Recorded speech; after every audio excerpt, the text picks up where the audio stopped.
Hey, salut à toi ce soir. J'espère que tu vas bien de l'autre côté de ton écran et ici même dans cette salle, parce que j'ai la chance, je suis pas tout seul ce dimanche et franchement, ça fait du bien. Mais c'est aussi cool que toi tu sois là de l'autre côté de ton écran, parce que l'unité c'est quelque chose qui dépasse même ce monde physique.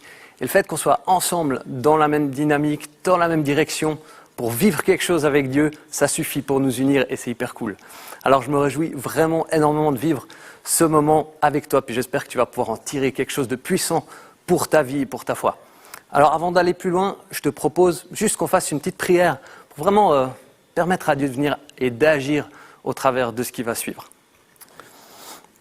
Seigneur Jésus, je te remercie pour ta présence, je te remercie que tu es là, derrière chaque écran, tu es là dans cette salle et tu es à l'œuvre au travers de ce moment de rencontre avec toi. Et je prie vraiment que tu viennes nous envahir avec ton cœur, Seigneur, avec tes pensées, avec ta puissance, et nous rejoindre là où on est, Seigneur, pour qu'on reparte de ce moment au taquet pour toi, motivé pour toi, et enflammé par ton amour, Seigneur. Dans le nom puissant de Jésus, je prie. Amen. Yes, et notre thème aujourd'hui, c'est justement ça, c'est d'être motivé pour Dieu. Et puis ça, c'est un thème qui peut te rejoindre, peu importe où tu en es dans ton parcours. Peut-être que tu es au tout début, peut-être que tu t'es même pas encore lancé, ou peut-être que ça fait des années que tu es en chemin. Mais quelle que soit ta situation, ce thème, il peut te rejoindre. Et puis, il va continuer en fait dans la suite de ce que Ruth nous a amené la semaine dernière. Parce que Ruth, dimanche dernier, nous a parlé de la Pentecôte. Elle nous a expliqué que Jésus nous avait donné une mission, mais pas toute seule, accompagnée de la promesse du Saint-Esprit qui allait venir. Et puis voilà, c'est ce qu'on a discuté dimanche dernier et fêté lundi avec ce jour férié, qui n'est pas juste un jour de congé normalement. Et aujourd'hui, on va aller plus loin sur cette question de la mission que Jésus nous a donnée. Alors, cette mission, tu la trouves dans un passage de la Bible qui est assez connu. Peut-être que tu le découvres pour la première fois, peut-être que tu le connais super bien, puis tu dis « Oh non, pas encore celui-là ». Mais si ça c'est ton cas aujourd'hui, j'ai envie de te proposer de vraiment profiter de méditer sur ce passage. Parce qu'en fait, il y a tellement dans ces quelques lignes. Et puis, on peut le connaître, mais on peut le connaître encore mieux. Et surtout, on peut être amené à le vivre. Et c'est dans cette dimension-là que je veux te proposer de le découvrir. C'est Matthieu 28, 19 à 20, pour ceux qui avaient deviné, qui nous dit « Allez donc, faites de toutes les nations des disciples, baptisez-les au nom du Père, du Fils et du Saint-Esprit, et enseignez-leur à mettre en pratique tout ce que je vous ai prescrit. Et moi, je suis avec vous tous les jours jusqu'à la fin du monde. » Super passage, c'est des versets extrêmement puissants. Et on va les regarder parce qu'ils vont nous servir un petit peu de fil rouge pour ce moment et ce message. En fait, on voit déjà une première étape qu'on pourrait appeler l'étape de l'évangile. C'est celle où il dit « Allez et faites de toutes les nations des disciples ». Ça implique le fait d'annoncer l'évangile autour de nous. Ensuite, dans un deuxième temps, il y a cette étape du baptême. Il dit « Baptisez-les au nom du Père ». Du Fils et du Saint-Esprit. Et enfin, dans un troisième temps, une étape qu'on pourrait appeler le discipleship, où en fait Jésus dit « Enseignez tout ce que moi je vous ai enseigné ». Et le tout, pour enfoncer le clou, c'est une belle promesse de Jésus envers nous, qui nous promet qu'il est là, aujourd'hui encore, même là où toi tu es, Jésus est avec toi. Quand j'avais 14 ans, un été, ma mère m'a inscrit dans un camp chrétien aux États-Unis, ça s'appelait Kanakuk. C'est un mot indien, je pense. Et puis, voilà, elle voulait que je fasse ce camp. Moi, je m'y opposais pas trop parce qu'honnêtement, ça avait l'air assez cool. C'était plein de super activités sportives comme du wakeboard, où il y avait même un truc qui s'appelle The Blob. Je sais pas si tu as déjà entendu parler de The Blob. Tu l'as peut-être déjà vu dans des films américains familiaux comme ça. C'est un espèce d'énorme coussin d'air qui est posé sur un lac. Puis toi, tu montes sur ton plongeoir, tu sautes et pouah, tu tombes dans ce super coussin, c'est déjà pas mal. Mais c'est pas fini. Après, tu vas au bout du coussin, tu vas te positionner, puis là, il y a ton pote de 200 kilos qui arrive derrière toi, et lui, il vient aussi et il saute. Et il atterrit dans le coussin d'air. Toi, tu fais un vol plané jusque dans la stratosphère et tu retombes dans le lac. C'est ce genre d'activité qu'on faisait dans le camp. C'était hyper cool. Et il y avait des monos géniaux, les gens étaient sympas. Mais il y avait aussi un petit programme spirituel au travers de la semaine. Et puis, à la fin de la semaine, en fait, il y avait cette opportunité de vraiment prendre une décision de suivre Jésus, de mettre notre confiance en lui complètement et aussi de l'exprimer par le fait de vivre le baptême. Et je crois que je ne comprenais pas encore tout à cette époque-là, mais ce qui était clair pour moi dans ce moment, c'est qu'il fallait que je le fasse. C'était une conviction, c'était quelque chose de très fort, que je ne savais pas très bien expliquer, mais je savais que c'était pour moi. Alors j'ai pris cette décision de dire, ouais, ok, je fais confiance à Jésus et je suis prêt à me faire baptiser. Donc je suis allé vers un de mes moniteurs de camp et là je lui dis, je veux me faire baptiser. Et j'ai à peine réussi à sortir ces mots de ma bouche que je me suis effondré en pleurs. Je me suis retrouvé complètement envahi, enveloppé par une présence. Je me sentais tout bizarre et je ne savais pas ce que c'était parce que j'avais 14 ans. Et puis, je n'avais pas vraiment beaucoup entendu parler du Saint-Esprit encore. C'est seulement plus tard que j'ai pu me rendre compte que j'ai été visité vraiment dans ce moment-là. Alors, je me suis fait baptiser dans le lac où on était installés avec nos tipis dans ce camp. Et puis, c'était cool. Mais contrairement à ce qu'on pourrait penser, quand je suis reparti en fait de ce camp, ma vie avec Dieu s'est pas vraiment accélérée. C'était plutôt l'inverse. Parce que je dirais que ce cadre que j'ai eu dans le camp, je ne l'avais pas forcément en rentrant à la maison. Et ça fait qu'au lieu de me rapprocher de Dieu, je m'en suis plutôt éloigné de plus en plus. Et puis, on a peut-être une petite photo du camp qu'on peut afficher éventuellement. Ça peut être... Voilà, ça c'est moi avec mes monos à 14 ans. Ça remonte un peu, mais une étape vraiment forte de mon parcours spirituel. Et puis, la petite anecdote, c'est aussi que j'ai appris par la suite que ma mère priait vraiment pour que je puisse vivre cette étape du baptême à ce moment-là. Dans la suite, comme je disais, je n'ai pas tout à fait compris, mais c'est seulement des années après que j'ai vraiment pu renouveler cet engagement de la vie avec Jésus, de ce que ça représentait l'évangile, et puis de vivre avec lui au quotidien et de découvrir combien bonne est cette bonne nouvelle de l'évangile. Ce qui nous amène à notre première étape de ce verset, c'est l'évangile. Si toi, tu as décidé de mettre ta foi en Jésus, de lui faire confiance, alors j'ai envie de te féliciter aujourd'hui. J'ai envie de te dire bravo parce que je pense que c'est la meilleure décision que tu aies pu prendre dans ta vie, tout entière. Et je suis vraiment heureux de ça et je souhaite qu'une chose pour toi, c'est que chaque jour, tu puisses te rendre compte plus combien vraiment bonne elle est, cette bonne nouvelle. Parce qu'elle l'est. Ce qui me réjouit, c'est la richesse de cette nouvelle vie que tu as avec Dieu. C'est l'aventure que tu peux vivre avec lui au quotidien. C'est la peur de la mort qui disparaît. C'est le pardon pour tes péchés. C'est une relation avec un Dieu qui est plein d'amour pour toi, plein de grâce, qui te donne beaucoup de joie et même qui te donne une paix qui va aller jusque dans l'éternité. C'est trop cool.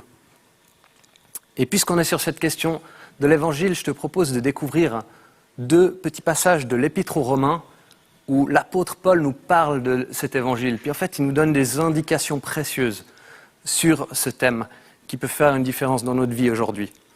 Alors en fait, on va les lire d'affilée parce que je vais faire un combo. On va mettre ces versets ensemble. Tu verras pourquoi ça fait pas mal de sens. Le premier, c'est Romains 1, verset 16, qui nous dit « En effet, je n'ai pas honte de l'Évangile. C'est la puissance de Dieu pour le salut de tout homme qui croit, du juif d'abord, mais aussi du non-juif.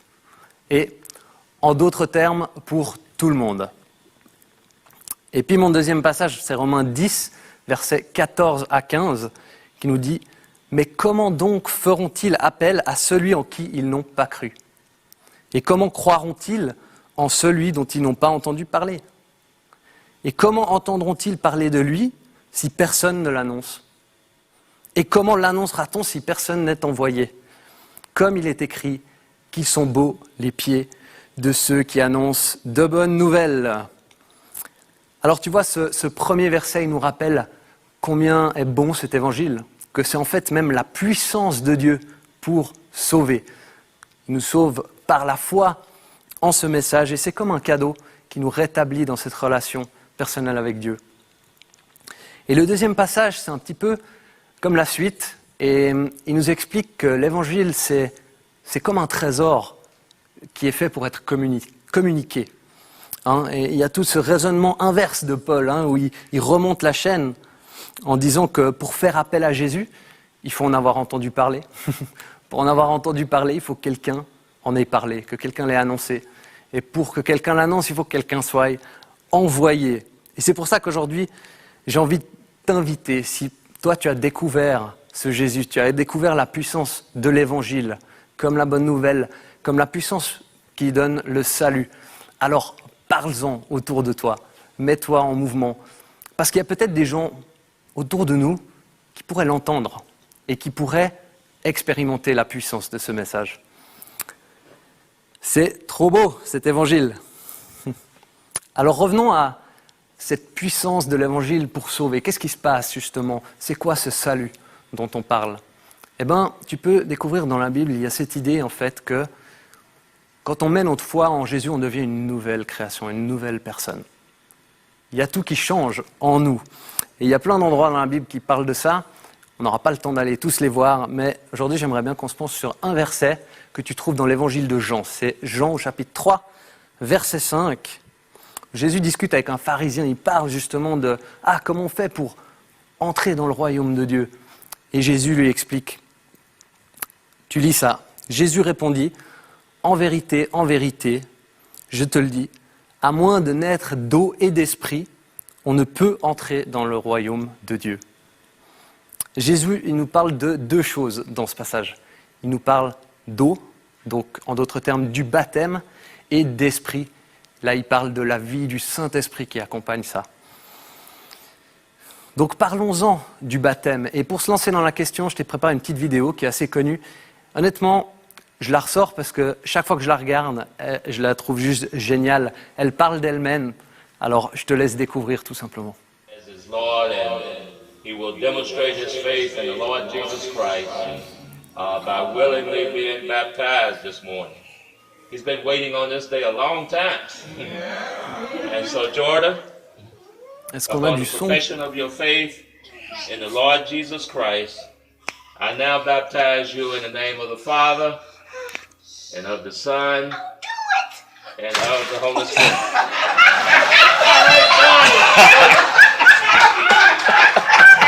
Go, Jordan! L'image est assez parlante aussi. Écoute, si tu n'as pas eu le son chez toi, va la regarder sur YouTube, tu la trouves facilement. Tu mets baptême, Baptism Kid, tu tomberas dessus. Elle est géniale. Mais déjà, les images expliquent beaucoup de choses. Et si tu avais le son, ce que tu aurais entendu, c'est que quand le pasteur il dit, au moment, il dit, je te baptise au nom du Père. Et là, le petit gars qui s'appelle Jordan, il fait « Oh !» Et puis après, il dit « Et au nom du Fils ?» Là, il dit « Vas-y, fais-le !» Et enfin, il dit « Du Saint-Esprit !» Il n'a pas le temps de le plonger, que le gamin, il s'est déjà plongé dans l'eau, comme tu as pu le voir. Et puis, il repart, mais prêt à conquérir le monde. Et j'aime trop cette image, parce qu'il y a un autre endroit dans l'Évangile où tu vois que Jésus nous dit que aussi pour rentrer dans le royaume, il faut être comme des petits-enfants. Et je crois que cette vidéo, elle nous donne une bonne image de comment notre attitude peut être vis-à-vis de Dieu sur ces questions. Et tu vois que ce petit Jordan, il se réjouit tellement de faire alliance avec Dieu, il est émerveillé juste par le mot du Père. Et il repart, mais juste au taquet. Alors j'aime bien cet enthousiasme. Et des fois, avec le baptême, on a cette tendance à un peu compliquer les choses, des fois, ou retarder les choses d'une manière qui n'est pas forcément utile. Alors qu'est-ce que c'est le baptême? Tout d'abord, j'ai envie de te dire, le baptême, c'est la case départ. C'est le point 1 de la vie, en fait, du croyant. C'est un acte symbolique qui symbolise, en fait, le sacrifice de Jésus à la croix pour nous.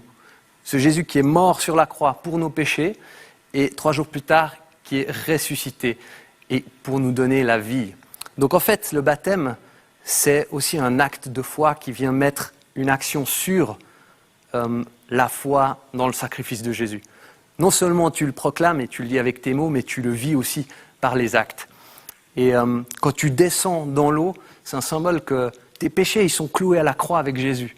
Et quand tu ressors de l'eau, c'est un symbole que tu es une nouvelle créature, une nouvelle personne vivante avec lui.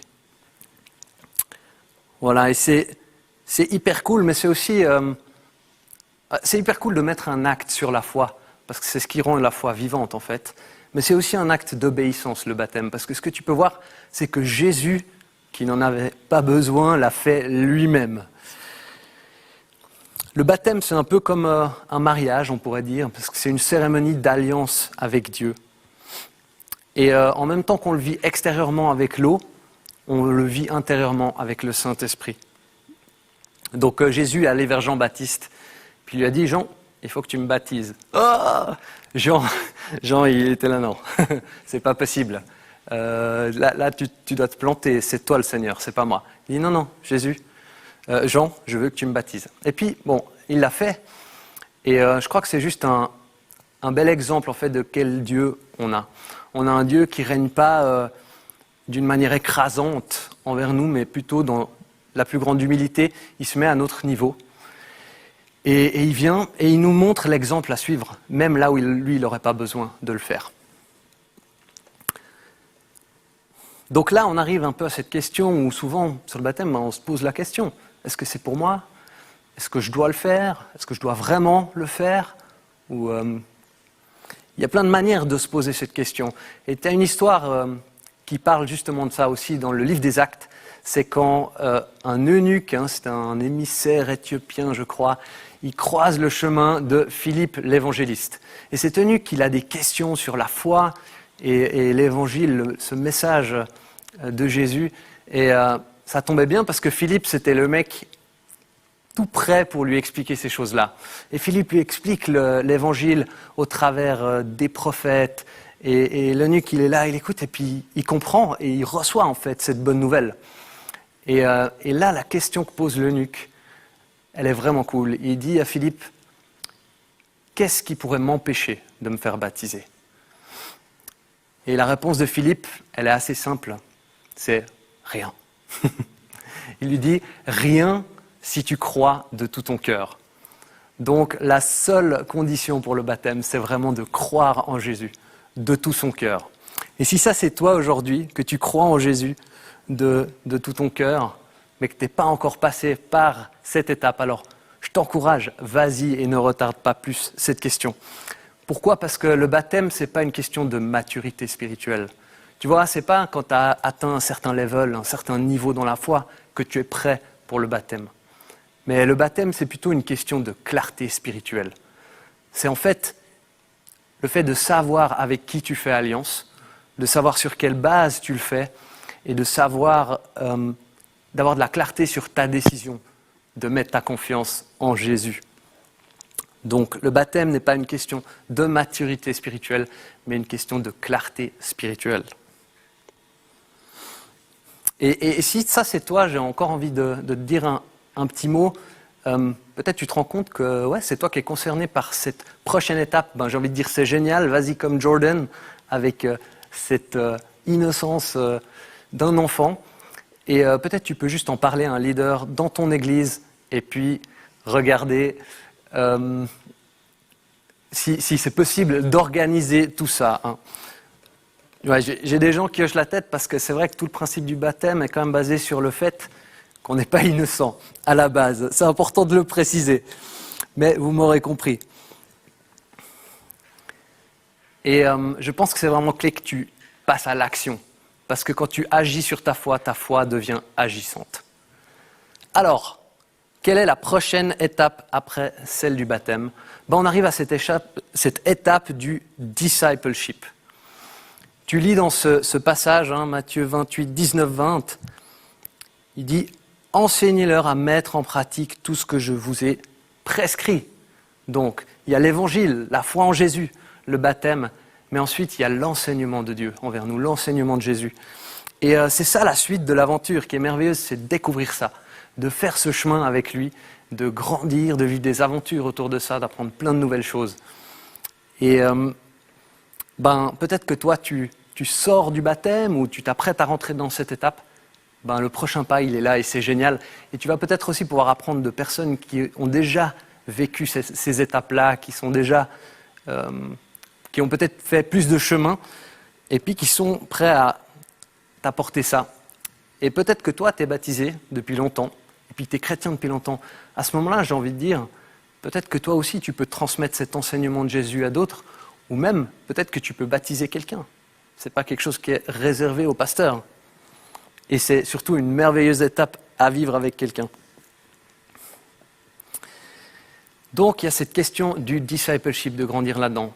Et j'ai envie de toucher un autre aspect du discipleship qui est hyper clé, à mon avis. On l'appelle le leadership. Tu as déjà entendu parler de leadership? On en parle pas mal. De nos jours, il y a des gens qui aiment ça et qui sautent au plafond.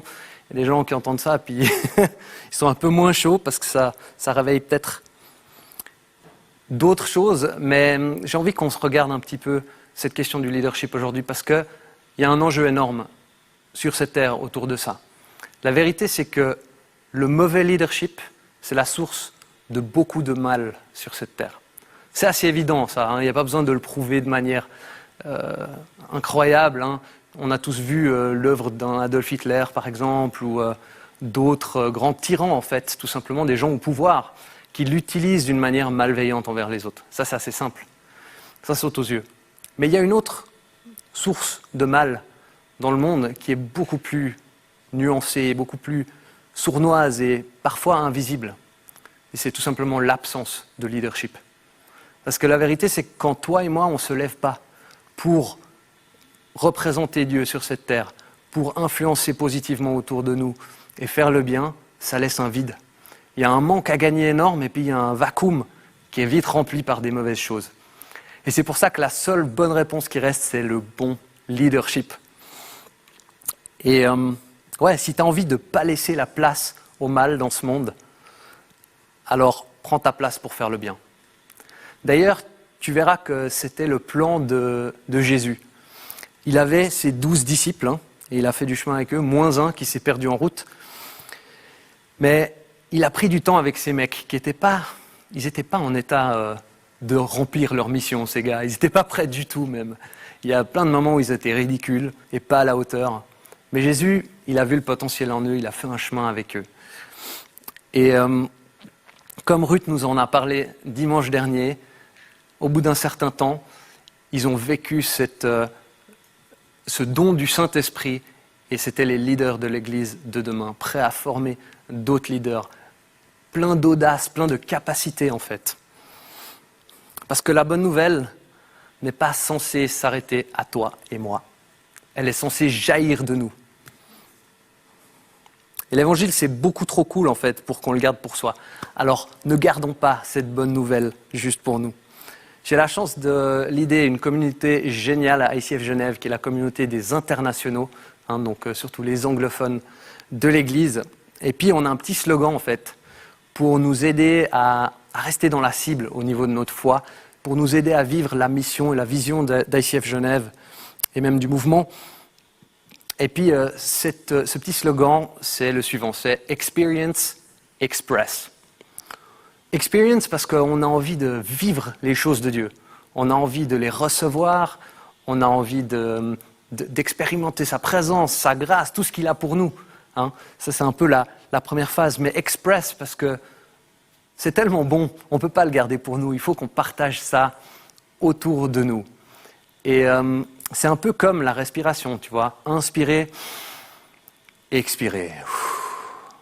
Et si tu enlèves un de ces deux trucs, c'est l'asphyxie. Donc ça ne joue pas tellement. Il y a même un petit secret dans tout ça, c'est quand tu commences à exprimer les choses de Dieu, tu es le premier à recevoir. Et généralement, ta foi, ta relation avec Dieu, elle est aussi dynamisée d'une manière où tu l'expérimentes lui-même de manière beaucoup plus forte. Ça, c'est hyper cool et hyper encourageant. On a aussi eu l'occasion à Genève de vivre un parcours qui s'appelle Explore. Explore, c'est un parcours pour les gens qui se posent des questions sur la foi, tout simplement, qui sont curieux de découvrir l'Évangile. Et puis on a commencé en réel, en présence, et puis après il y a eu le confinement, donc on a dû se replier. Mais il y avait vraiment un bel élan de motivation chez les différents participants à ce Explore. Donc on a continué à se voir via Zoom, on a fait tout un chemin ensemble. C'était tellement cool. Et franchement, j'ai envie de te dire, il n'y a pas de plus beau moment que de pouvoir parler des choses de Dieu avec des personnes qui ont envie d'en entendre parler, qui ont envie de découvrir, de pouvoir partager ce message, cette bonne nouvelle. Alors, si toi, tu as cette occasion, saute dessus, c'est vraiment génial. Et avec Explore, j'ai fait des rencontres tellement cool avec des gens que je vais pouvoir bientôt revoir en vrai. Je me réjouis beaucoup de ça. Voilà, on arrive à ce temps de face-to-face. Et on pourrait dire que ce temps-là, il correspond un peu à la dernière partie de notre verset. C'est cette promesse que Jésus nous a laissée. Il dit « Et moi, je suis avec vous jusqu'à la fin du monde ». Jésus l'a dit et il le fait. Donc il est là avec nous, maintenant même, dans ce moment, avec toi derrière ton écran, avec nous dans cette salle.